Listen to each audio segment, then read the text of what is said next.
everyone. Welcome to the Cooper Cole podcast, where we present in-depth conversations with Canadian and international artists in conjunction with their exhibitions at our gallery. This episode features a conversation between Jenine Marsh and the Toronto-based writer and curator and editor Angel Callendar. Angel holds a BA in Art History from the University of Guelph and an MA in Art History and Visual Culture from the Humboldt University of Berlin. Her writing can be found in publications such as C Magazine, Black Flash, Canadian Art, Public Parking, and Cornelia, as well as Interface Critique, published by Cultural Lag, Cadmos Berlin, and Architecture in the Smart City, published by Routledge. For their exhibition at Cooper Cole entitled How to Fulfill a Wish, Jenine Marsh uses the form of a fountain or a wishing well to consider the notions of value and utopian wishes. The fountain basins were constructed by a professional scenic prop maker and are coated with rigid foam made to resemble cast concrete. They are shown against the walls, unused and wrapped in clear plastic tarp. They each have a pair of feet, as if left behind by an absent, in progress, or broken statue. Coins pressed into the soles or tucked into their hollow insides address the embodiment of value and agency within our late capitalist world system. Throughout this work, she's wishing for a new, radically different world, which is unspoken and unimagined. The fountains hold coins which are labeled with words cut out of the socialist newspaper People's Voice. As props or fakes, the fountains perform a kind of unreality. The works are human scale and are relatable to our bodies. They are self-enclosed like containers or islands.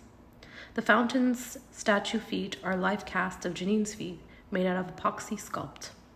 They have also been rubbed with metallic pigment to resemble precious metals, gold, silver, and bronze. They are adorned with bronze cast pieces which resemble flowers and coins, pressed together with visible fingerprints and nail impressions, a tactile transformation of value. The drop ceilings at Cooper Cole were also modified with wet applied pink cellophane and with subtle pressed flowers. This work, titled Optimism, is a tongue-in-cheek paradox of a constructed faux rose-tinted perspective or of a semi-apocalyptic sky.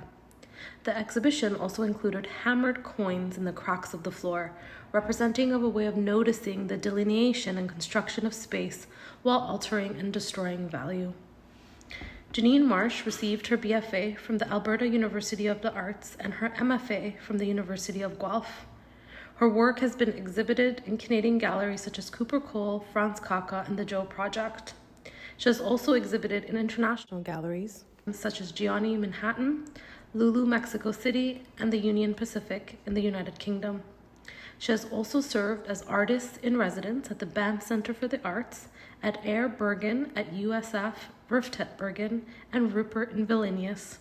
Marsh lives and works in Toronto, Ontario, Canada. Thank you for joining us and enjoy the conversation.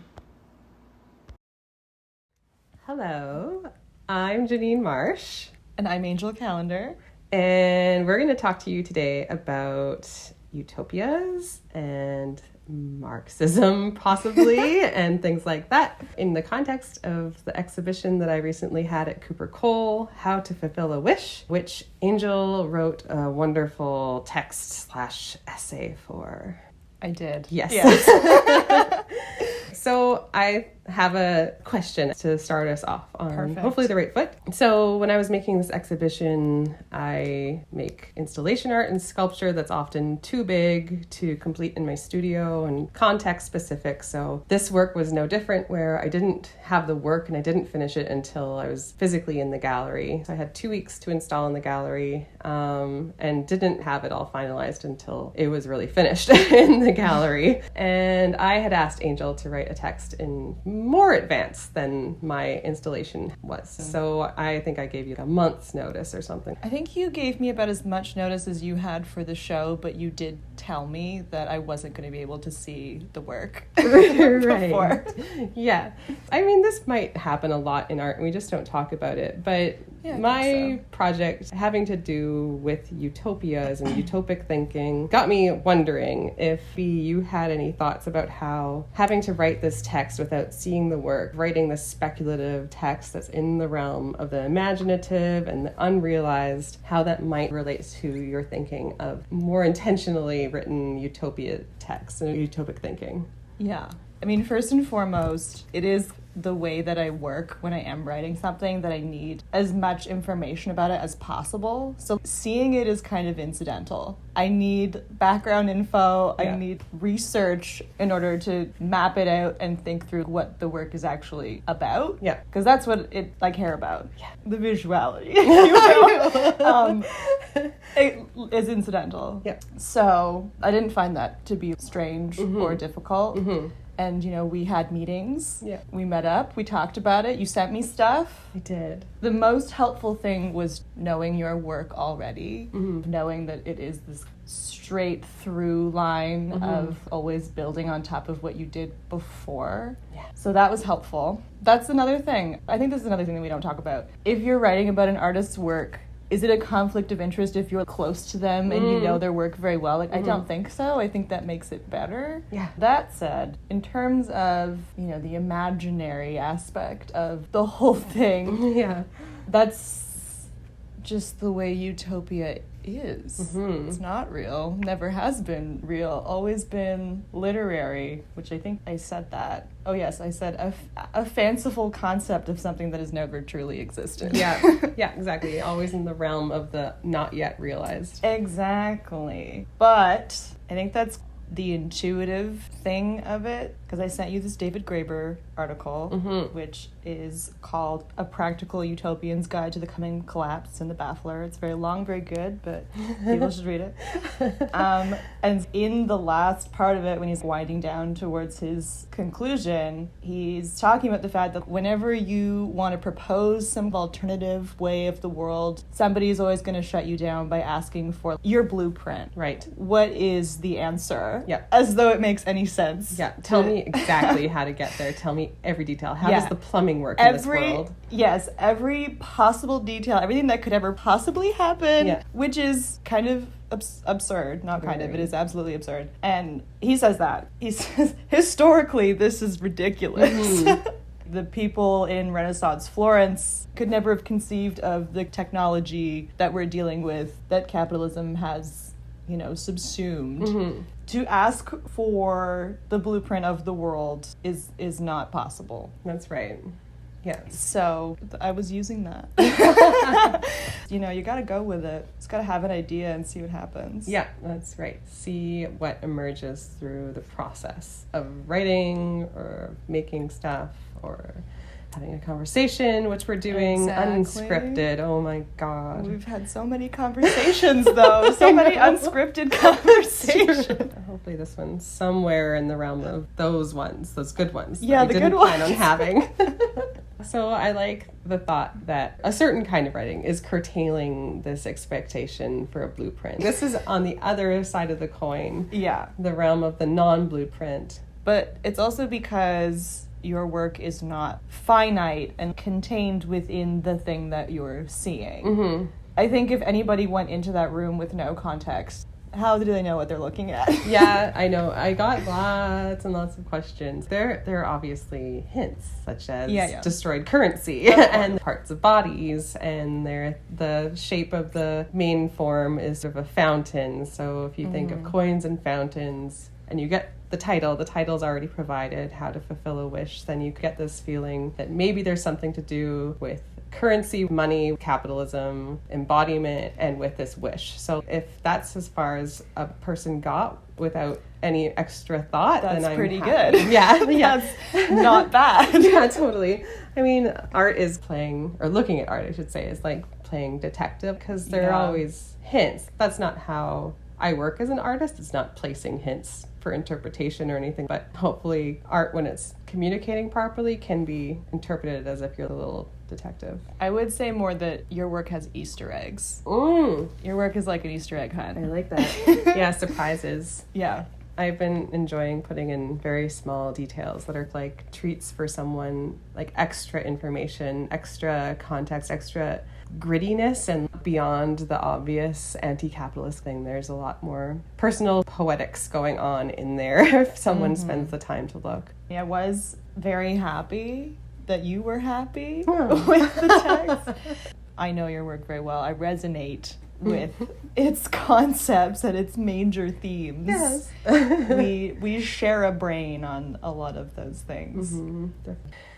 I try to be as accessible as I can, but I also don't think that being accessible means treating people like they're stupid. No. I've never believed that. No. Use language that's more specific. This is a really classic leftist conversation. You know, you can't just assume that the working class is too stupid to read theory. Yeah. Or to read at all because they didn't go to university or because they work in a factory that they can't read a book. Yeah, so classist. It's the same reason why people treat people who work in a fast food restaurant really terribly, because they assume that they're stupid, and that somehow gives them reason to treat them poorly or differently or speak down to them.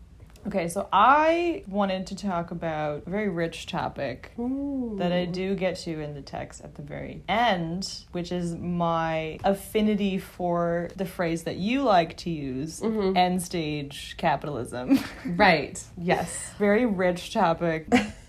I wonder, because I have my own opinion about this, obviously, but I wonder what your thoughts are on the phrase end stage capitalism versus late capitalism. Are they different? Right. Are they interchangeable? Because if you go on Wikipedia, it says they're interchangeable. Oh, that's an interesting question.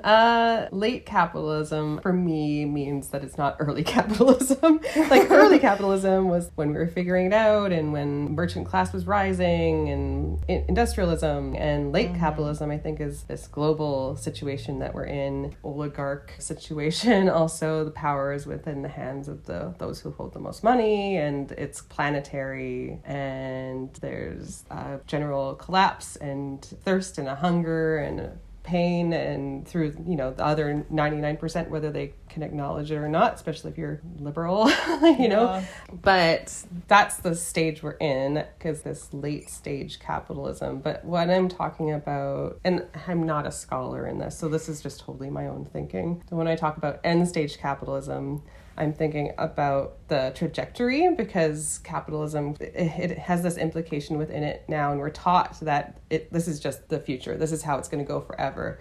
We can't get out of it. We're not going to change it. Get used to it. Capitalism forever. Eternity. Yes. I think that at this point we can't keep thinking like that, and very few people do, I think, because it's obvious that catastrophe is coming, environmental catastrophe, and also all the other kinds of human catastrophes of disease and poverty. It's all happening at the same time. So anyways, that is, in many, many words, why I use end stage capitalism more than late stage, because of this end of a trajectory, or this denial of an eternity of capitalism unchanging and successful. That's why I like the term, because it's got a finiteness to it. It signals that we're at the end of this thing. Yeah.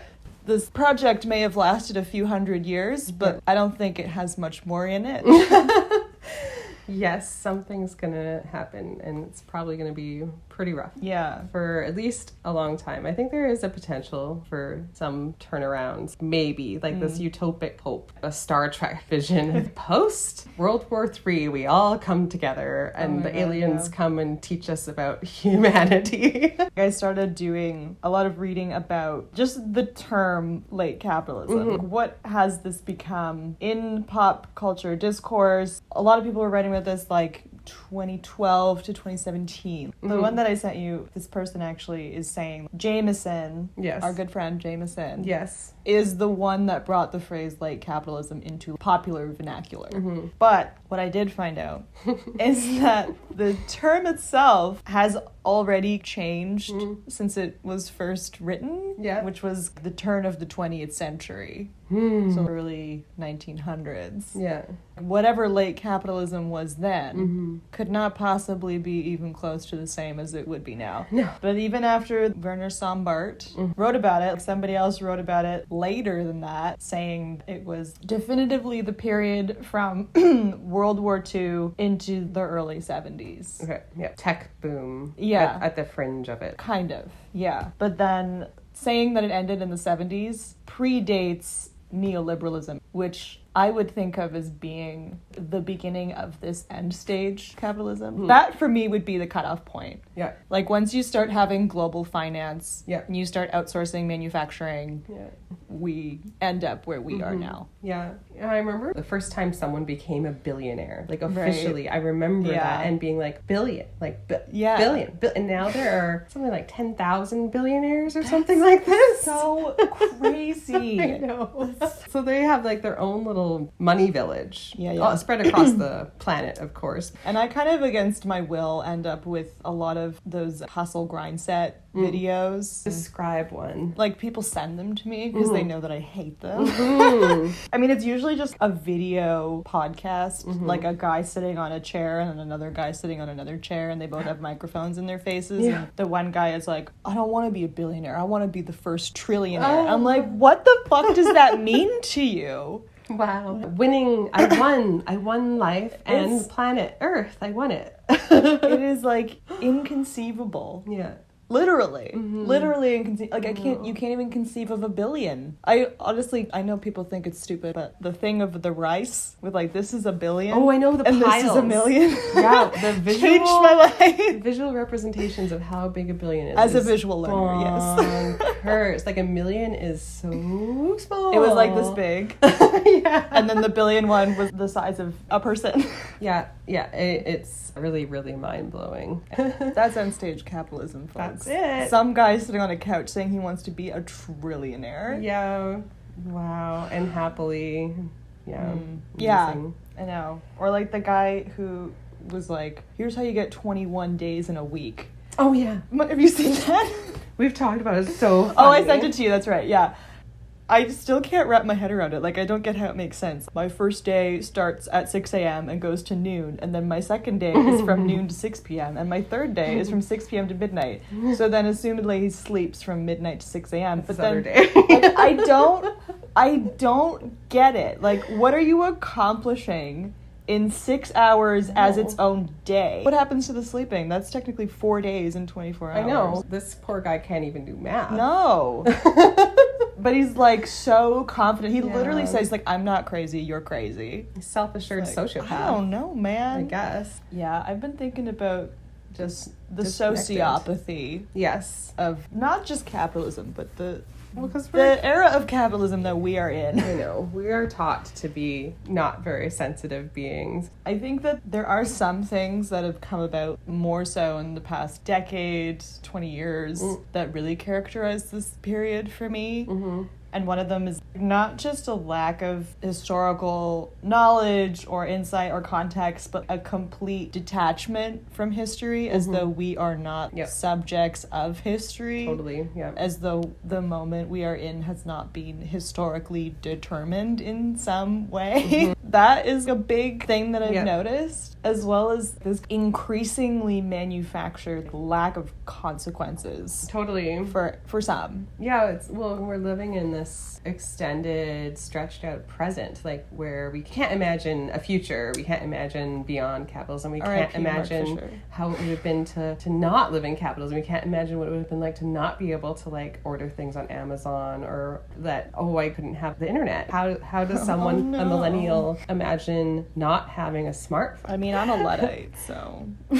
But you did experience a time period when there wasn't internet and you didn't have a smartphone. Yes. So you are a different kind of millennial than the younger ones. I don't know about that. I think that all millennials experience life without the internet, but once you get to the Zoomers, they absolutely did not. Oh, maybe I'm generationally because I think the cutoff point is like 96. I think we're not born with the same like need to keep up with social media as they did. We've done this already. Like we did the live journal and the MySpace and the. Oh yeah. Well, I never got into Twitter. I had an account in 2009, 2010. Yeah. When I first started university. Yeah. And then after my first year, I was like, yeah. Because no one was on it, so it wasn't fun to be on or like all that interesting. You didn't have news organizations. Because now it's completely different. You have journalists making their careers on Twitter. It's insane. insane. Well, you can get all of your Al Jazeera on there. Yeah. You know, it's pretty convenient. I never went back on. But I had another friend who said that she preferred getting her news from Twitter precisely because it was just the headline and she didn't have to read it. Mm-hmm. Pretty dark. Which,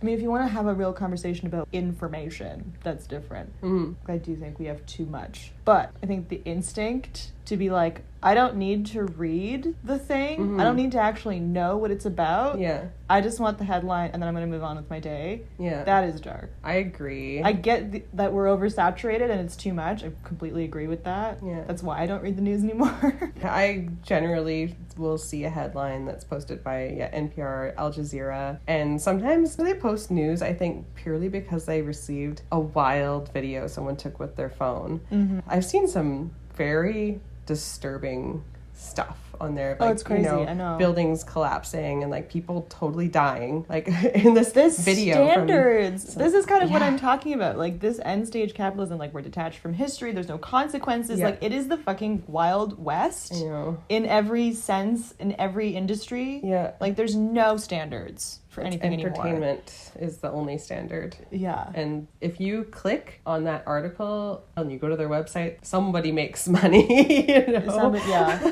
Twitter, which is also collapsing right before our eyes. I've always taken issue with this idea that posting about something is tantamount to being a good person, being on the right side of history or whatever. Like, I really resent anybody who thinks in order to care, you need to post. Or it's also we're signaling to people in order to organize our little social groups. Right.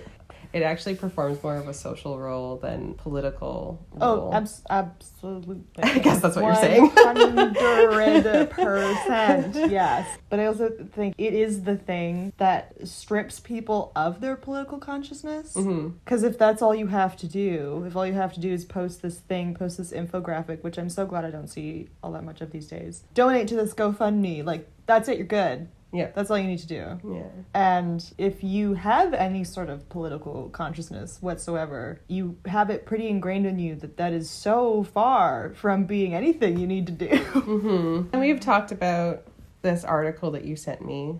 You'll have to tell me the title of it. The one where he's talking about the hidden successes or the intentional forced failures of revolutionary action. And like utopic thinking, like that was the protesters will think that they failed, but they've actually succeeded. Yeah, this was the Practical Utopian's Guide to the Coming Collapse. Yes, so good. So in this article, what is the author's name? David Graeber. R.I.P. to a legend. Thank you. And I've only read it once, so I might get some of this wrong, but he's talking about protesters at, I think the G8? It was an IMF summit. Oh, yeah. In 2002, like very specifically, this was post 9/11. Yes, that's right. So the protesters came, and feel free to also correct me as I go. They're trying to prevent the meetings from taking place.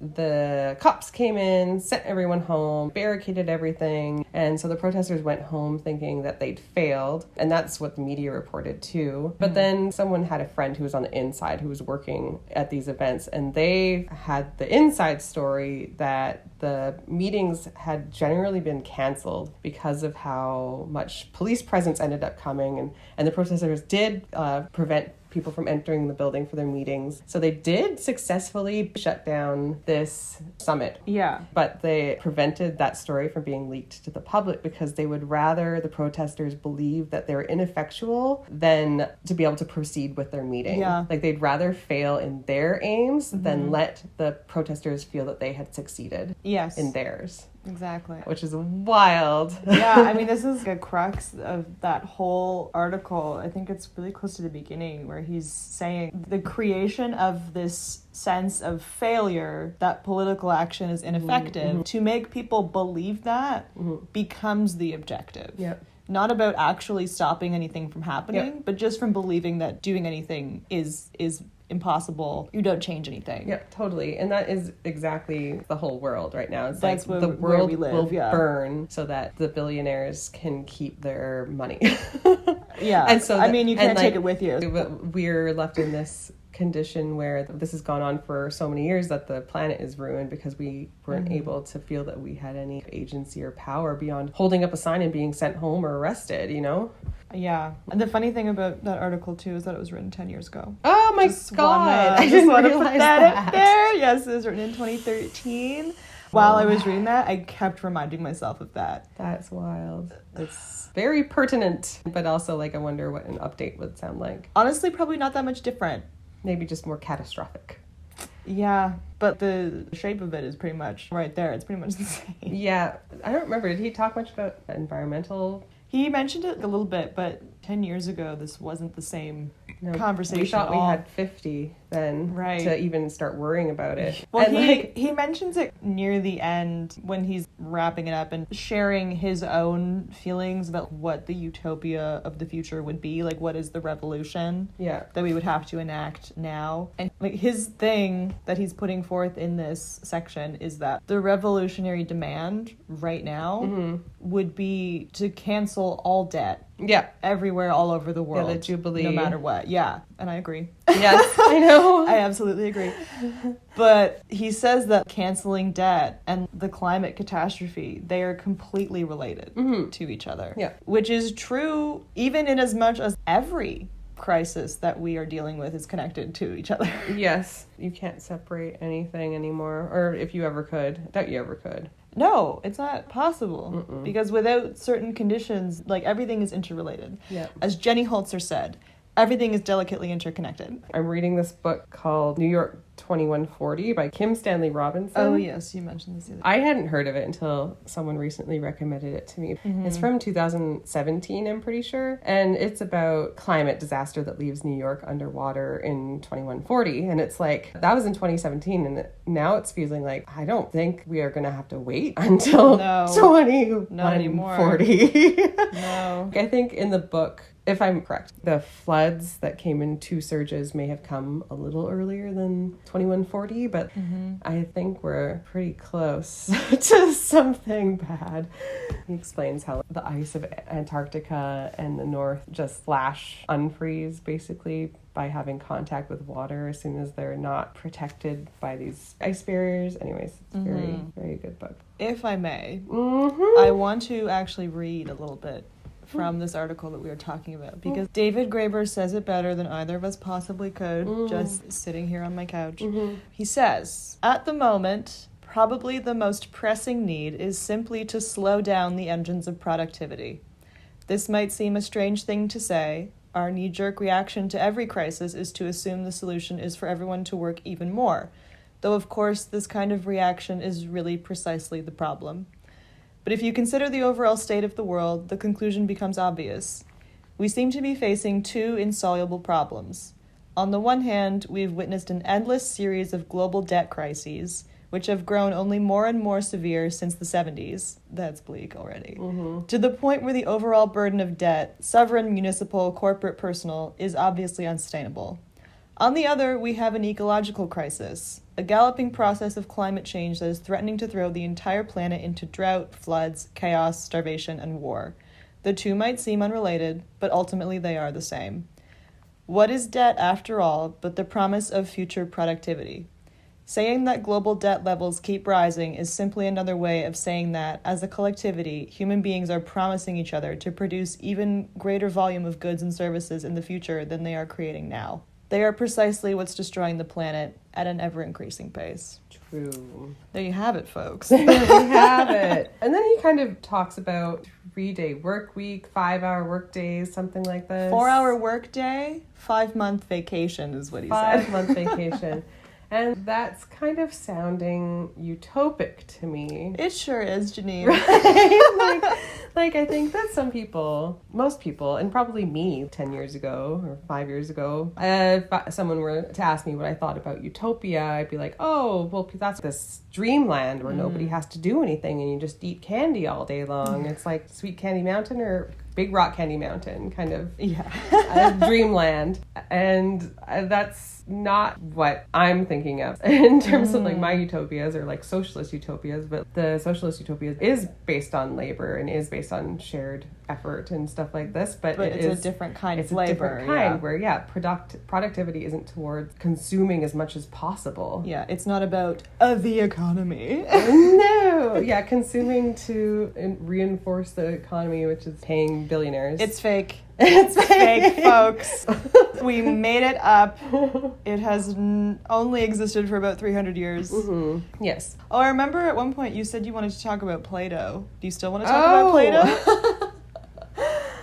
You mentioned Plato briefly in the essay, and my immediate thought was, maybe you could like cut out this part, because my thought on Plato is, height of Western thought, but also has this problematic issue of like, he creates these world systems, these blueprints, but they don't include women, and they don't include, basically anyone of color, anyone from any other country, and it just didn't make any sense to me. But learning more about utopia and thinking a little deeper into it, I started realizing and learning about the utopian spirit as the real aim, or the real gem to preserve and to cherish and to carry on with. It's not about blueprints. Again, yes, Plato's blueprint was very incomplete, like very much a 1% thought experiment that had to be blind to 99% of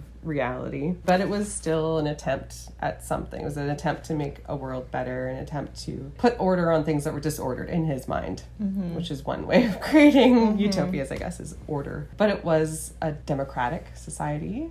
And he was supposed to be fair in some ways to those robe-wearing philosophers. But anyways, I wanted to hear more about your thoughts about the utopic ambition or leaning or aim that is not a blueprint. Oh my God, that's a huge question. I think for me, there was probably a long time where, and usually now when I think about my life in terms of ideas I had or coherent thoughts, I'm only going back to when I was like 20. Yeah. Everything before that is nonsense, garbage. Yeah. Leave it where it is. Nothing of value created there. Once I was able to have my own thoughts and ideas that were inspired by people who'd come before me, and utopianism seemed intuitive without having a word for it. We all know that right-wingers hate university because when done right, it produces people who are questioning the world. It is the place where you learn to think differently. Yeah, in an ideal situation. With a good teacher, not all prof. Like reading Angela Davis for the first time changed my life. Yeah. It started there. But like I didn't have that word for it. She doesn't really use that word. Yeah. Which is interesting because it is, ultimately what she's talking about, what she's getting at. And she is a Marxist, and Herbert Marcuse was one of her mentors, and he uses the word utopia quite a lot and very intentionally. Yeah. She just talks about Marxism. She talks about everything. Yeah. And you start to realize, oh, maybe it didn't ever have to be like this. Maybe it doesn't have to be like this anymore. Totally. Don't have to just accept anything. Yeah. Like I was never using the word utopianism or utopia, but I was always thinking, what is another way? Yeah. Or even when you're young and angry and you're just like, I resent this thing that's happening to me. I resent this thing I see happening to everybody around me. Yeah, and with my show, I was thinking about utopias specifically in the context of me being a socialist and learning more about what that even means, and reading the socialist newspaper and looking for socialist blueprints, really hoping that people are putting these out, even if they're these flops, these Plato flops. Flop era utopia, yeah. Yes, it's just something. And so like I've been reading science fiction like Ursula K. Le Guin, and that utopic blueprint, like in The Dispossessed, is my #1 favorite book. But I guess this exhibition, I was thinking about, if the socialist aim is utopic, then how do you bridge into something that is by definition not in existence? Right. and thinking about that bridge, thinking about that wish, thinking about how these things can be materialized or embodied, even in these micro ways, like hard to measure, hard to see ways, micro agencies. Do you want to say something about the connections that you see or feel between socialism, which I think for both of us came before thinking about utopias? Yes. And how it connects with your new or ongoing thinking of utopia? Everything that I do in my work, or maybe sometimes in everything, I don't know, is informed by materialism. Mm-hmm. Materiality? No. Buying stuff. No. Liking stuff. No. No. Marxist materialism, honey. What is the real embodied lived effect of something? Right. Everything extends from those questions for me, which is strange when you're in the arts. I actually was listening to a podcast the other day where they were talking about this guy's blog that they came across who's like a fashion critic, and they called him a materialist fashion critic, and they said that it was ridiculous. Ooh. Well, honestly, if someone's gonna be a fashion critic, I think it's kind of cool if they're a materialist one. Yeah. Like the number of times I've read reviews of art and they never mention it's like an exhibition that must have cost $100,000, if not more, and they don't talk about how this came to be. How did you pay for this? How much did it cost? Like, who did you work with? Like, Where did the money come from? Where did the money come from? Well, because doing that is anti-establishment. Well, it's anti-class. Like, it is, or it's yeah. anti the blindness of class that is in culture, Yeah, like culture industries. It is to be out of lockstep to do that. So yeah, it is frowned upon. Uncouth. Yes. I think it's really, really time for the art world to start talking about money more. Memes do it more than any actual critic ever has. Know. Yeah. I can't remember if it was a Freeze magazine or an Art Power Viewer one where it was an actual breakdown of a $5,000 painting. Mm-hmm. Yeah, where they ended up making $5 an hour. $5 an hour, yeah. Well, there was one other thing that I wanted to talk about. Yeah. Which is what I was saying earlier about how your work has so many things that inform it, that give it its shape, that you would not immediately see. Yeah. And a lot of those things come from historical detours in your research. Mm-hmm. So I was wondering if you could talk about some of those historical detours for this work. Sure. I mean, it is so rich, the history of public space and gathering at the fountain. That's right. Yeah. I guess this is the third work, if I can talk about the exhibitions of work, that has fountains in it, all within this year. The first one was in the show that I did with Alex Turgeon in the Tiny Basement Gallery at Cooper Cole, and we were thinking about how hard it is to live in Toronto and how much Toronto really stinks a lot of the time.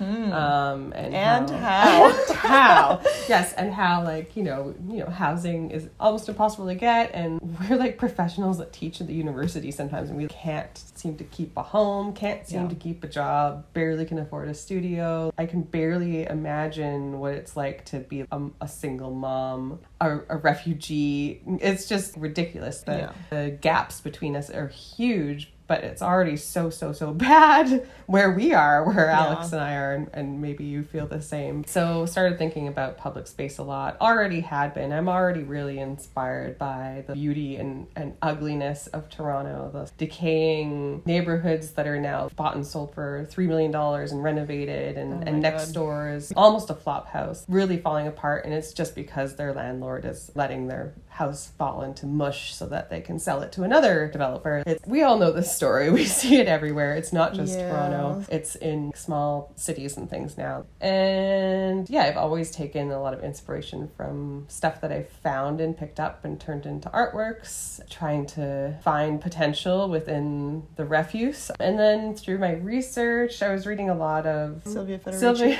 Sylvia Federici. Love her. We love Sylvia. We love her. I was reading Caliban and the Witch again, and there's a very brief paragraph where she talks about the fountain. Oh, yes, I remember this. Okay, yes, yeah. It's this essential site. It creates villages, or turns villages into towns, turns towns into cities, and it's a site of gathering and gossip, rallying, and this fully functional aspect of having clean, pure water that's brought in by the magic of pipes from someplace outside of the city limits, outside of the pollution that a city produces, and outside of also farmland. So you're not going to get giardia from the cow feces in the water, which is what most people would be getting if they were just going to a stream just outside of the city limits. So these fountains were put in as a placating measure by the local gentry. Whoever was running the place, could be the church, could be the lords, a merchant class, trying to gain favor, often if they're involved in politics, like an abbot or the lord of the land. And this goes back, obviously, pre-capitalism. It's like ancient stuff in Rome, and these fountains still exist. So anyways, these fountains were put in as this gift of sanitary water, of living a sanitary life. The city was this promise of cleanliness and health,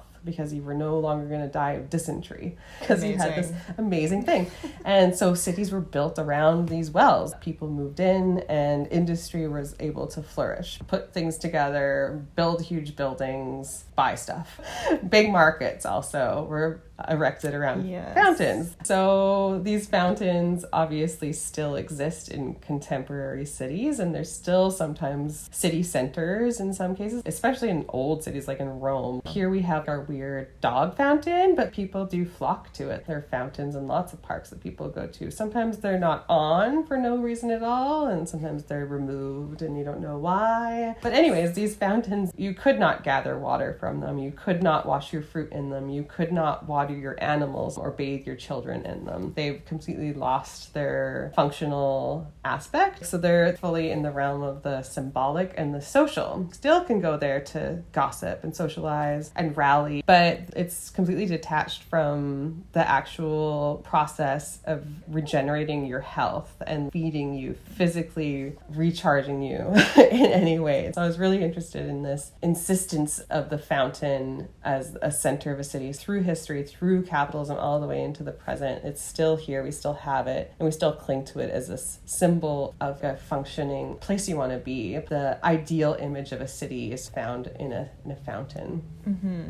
And I was also very interested, of course, in this eons old tradition of throwing money in fountains as a wish. So this began with Clootie wells and wishing wells and lucky streams in Ireland and Wales and Scotland. And it goes back before the written word. We don't know how long, but there's still Clootie trees and stuff like that. Yeah. And a Clootie is a rag you tie to a tree. Yeah. But anyways, we've been throwing coins in since we had coins as a gift to the fairies, so asking for health or making a wish. And it's done through this form of currency. It's not done with a rock or something like this. Since coins have been in use, we've connected it with this possibility outside of the realm of rationality, that a wish can be made, something can materialize through throwing this coin into this fountain in a city center. Fountains in Rome make something like 100,000 euros a year, which is donated apparently through to charities, through the church